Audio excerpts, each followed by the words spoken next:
اور اس چیز کو سامنے لایا جائے کہ 5 اگست کے بعد جو کوئی بھی نیا سٹیزن بنے کشمیر کا وہ پلیبیسٹ میں ووٹ دینے کا اہل نہیں ہونا چاہیے۔ اور پھر یہ جو پلیبیسٹ ایڈوائزر کا جو آفس ہے یہ ساری دنیا کے اندر ایک موومنٹ شروع کرے، جو موومنٹ جس کو براڈ بیسڈ موومنٹ بنایا جائے، جس میں ساری جو پاکستانی ڈائسپورا ہے، کشمیری ڈائسپورا ہے، وہ لوکل لوگوں کی مدد سے ایک موومنٹ، گلوبل موومنٹ جو ہے وہ شروع کریں پلیبیسٹ کے لیے۔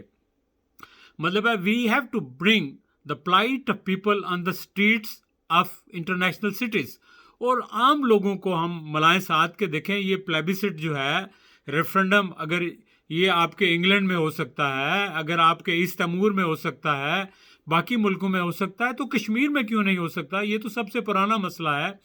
تو ہم ریفرنڈم کے لیے اگر آواز بلند کرتے ہیں اور دنیا میں ہم ایک موومنٹ بلڈ اپ کرتے ہیں، دنیا ہمیں سپورٹ کرتی ہے، ہزاروں لاکھوں کی تعداد میں لوگ ہمارے حق میں، ریفرنڈم کے حق میں نکلتے ہیں، تو یہ تو ہماری ایک پرامن اور ڈپلومیٹک سٹرگل ہوگی، اور یہ ونڈو آف اپرچونٹی ہمیں یونائٹڈ نیشن کی ریزولوشن سے مل رہی ہے، آزاد کشمیر کے کانسٹیٹیوشن سے بھی مل رہی ہے، لیکن ہم اس کو یوٹیلائز نہیں کر رہے۔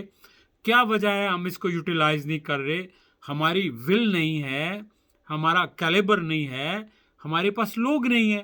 ہمارے پاس ڈیفینیٹلی اس کیلیبر کے لوگ ہیں کہ جو ایز اے پلیبیسٹ ایڈوائزر کام کر سکیں، اور اس سیکریٹریٹ میں ایسے لوگ آ سکتے ہیں کہ جو ہر ملک کے اندر ایک ایمبیسڈر کا رول ادا کریں، اور یعنی پاکستانی ایمبیسیز جو ہیں ان سے بھی کوارڈینیٹ کر کے وہ ہم ایسی ایک موومنٹ بنا سکتے ہیں جو ریفرنڈم کے لیے کام کرے۔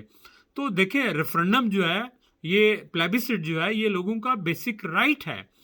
آپ کچھ لوگ کہتے ہیں جی کہ یو این کی ریزولوشنز آپ کو یہ کہتی ہیں کہ یا انڈیا کے ساتھ یا پاکستان کے ساتھ، ٹھیک ہے، ہم اس کو بھی مان لیتے ہیں، لیکن پلیبیسٹ کا جو میننگ ہے، اس کا میننگ یہ ہے کہ will of people without any قدغن، وداؤٹ اینی سینکشن، کسی طرح کی جو ہے لمیٹیشنز کے بغیر لوگوں کی ول کیا ہے۔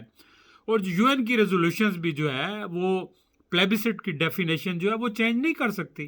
اور پلیبیسٹ جو ہے، میں آپ پہلے بھی کئی بار کہا ہے کہ یہ ایک امریکن پریزیڈنٹ ووڈرو ولسن تھا، اس نے یہ کانسیپٹ پلیبیسٹ کا دیا، اور اس کا مقصد یہ ہے، اس کا مفہوم جو ہے وہ یہ ہے، plebiscite means right to self determination which کی ناٹ بی چینج، وچ کی ناٹ بی آلٹرڈ، وچ کی ناٹ بی وڈران۔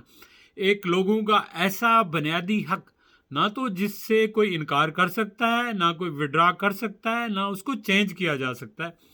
تو یہ لوگوں کا حق ہے کہ وہ کس کو ووٹ دیتے ہیں اور کس کے ساتھ جاتے ہیں، اور یہ لوگ فیصلہ کریں۔ لیکن اگر ہم، میرا خیال ہے کہ کشمیر کے لوگ، آزاد کشمیر کے لوگ، اور آزاد کشمیر کے سیاستدان اور آزاد کشمیر کی حکومتیں اگر اپنے کانسٹیٹیوشن کے تحت بھی کشمیر کے حوالے سے وہ سنجیدگی سے کام کریں۔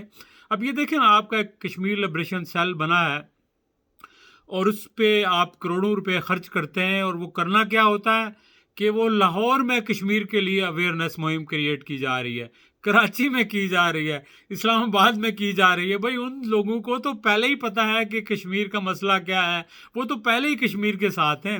جو اویئرنیس موومنٹ کریٹ کرنی ہے یا لوگوں کے اندر اویئرنیس پیدا کرنی ہے کشمیر کے اندر، وہ تو ہمیں واشنگٹن میں کرنی ہے، جنیوا میں کرنی ہے، ہم نے ایمسٹرڈیم میں کرنی ہے، ہم نے یورپ میں کرنی ہے، آسٹریلیا میں کرنی ہے۔ تو آپ غلط جگہ پہ اپنے پیسے خرچ کر رہے ہیں، اپنے وسائل جھونک رہے ہیں، لیکن اس سب کا مقصد یہ ہے کہ اپنے جو کرونیز ہیں، اپنے جو فوٹ سولجرز ہیں، اپنے جو تعلق والے لوگ ہیں، اپنے جو ورکرز ہیں، ان کو اکوموڈیٹ کریں۔ اب دیکھیں، خدا کا خوف کریں۔ کشمیر کی آزادی کے نام پر وہاں تو ہمارے 1 لاکھ سے زیادہ لوگوں نے جانوں کی قربانیاں دے دیں، ہماری ماؤں بہنوں کی عصمت دری ہو رہی ہے، لوگ زندگی اور موت کی کشمکش میں ہیں، ہمارے کتنے لوگ، شبیر شاہ صاحب اور یاسین ملک صاحب جیلوں میں ہیں۔ تو آپ ان کے نام پر پیسہ لے کر اس کے اوپر عیاشیاں کر رہے ہیں، اور اپنی مہم اپنی چلا رہے ہیں، اویئرنیس اپنے ملک کے اندر کریٹ کر رہے ہیں، اپنے گھروں میں کریٹ کر رہے ہیں۔ وہ اویئرنیس، پاکستان کا ہر شہری جو ہے وہ کشمیریوں کے ساتھ محبت کرتا ہے اور کشمیریوں کے ساتھ ہے، ان کو اویئرنیس کی ضرورت نہیں ہے، اویئرنیس کی ضرورت باہر کی دنیا میں ہے۔ تو خدا کے لیے آپ نہ اپنے لوگوں کو بیوقوف بنائیں، نہ آپ اپنی ذات کو بیوقوف بنائیں۔ اب دیکھیں نا، اکثر ہمارے لوگ یہاں آتے ہیں اور وہ آ کے یہاں بجائے یہاں کسی سے مل کے، یہاں کسی یونیورسٹی میں کسی تھنک ٹینک سے بات کریں، اپنے ہی لوگوں سے مل کے آزاد کشمیر اور پاکستان میں خبریں آ رہی ہوتی ہیں کہ بڑا کشمیر کے مسئلے میں آگاہی پیدا کی، یعنی کس کے ساتھ؟ ہم ہی لوگوں کے ساتھ۔ تو یہ ایک سیلف ڈسیونگ قسم کا ہمارا سلسلہ ہے، ہم اپنے آپ کو دھوکہ دے رہے ہیں، ہم اپنی ذات سے مخلص نہیں ہیں، ہم اپنی دھرتی سے مخلص نہیں ہیں، ہم اپنی نسلوں سے مخلص نہیں ہیں۔ اور یقین کریں یہ اقتدار ہمیشہ رہنے والا نہیں ہے، نہ یہ زندگی آپ کے پاس ہمیشہ رہنے والی ہے۔ آپ نے آگے جا کے اللہ کے سامنے جواب دہ دینا ہے، جواب دہ ہونا ہے، اور آپ کی نسلوں نے کل آپ کو برا بھلا کہنا ہے۔ جو لوگ ابھی آپ کے پیچھے بھاگ رہے ہیں نا، کل انہی کے جو فرزند ہیں وہ آپ کی قبروں پر جا کر ملامت کریں گے کہ آپ نے ان سے دھوکہ کیا۔ خدا کے لیے نہ ملک سے دھوکہ کریں، نہ اپنے لوگوں سے کریں، اور نہ اپنی ذات سے کریں۔ یہ اقتدار اور یہ ساری چیزیں یہاں ہی رہنی ہیں۔ آپ خلوص دل کے ساتھ کشمیر کے لیے کام کریں تو کام ہو سکتا ہے۔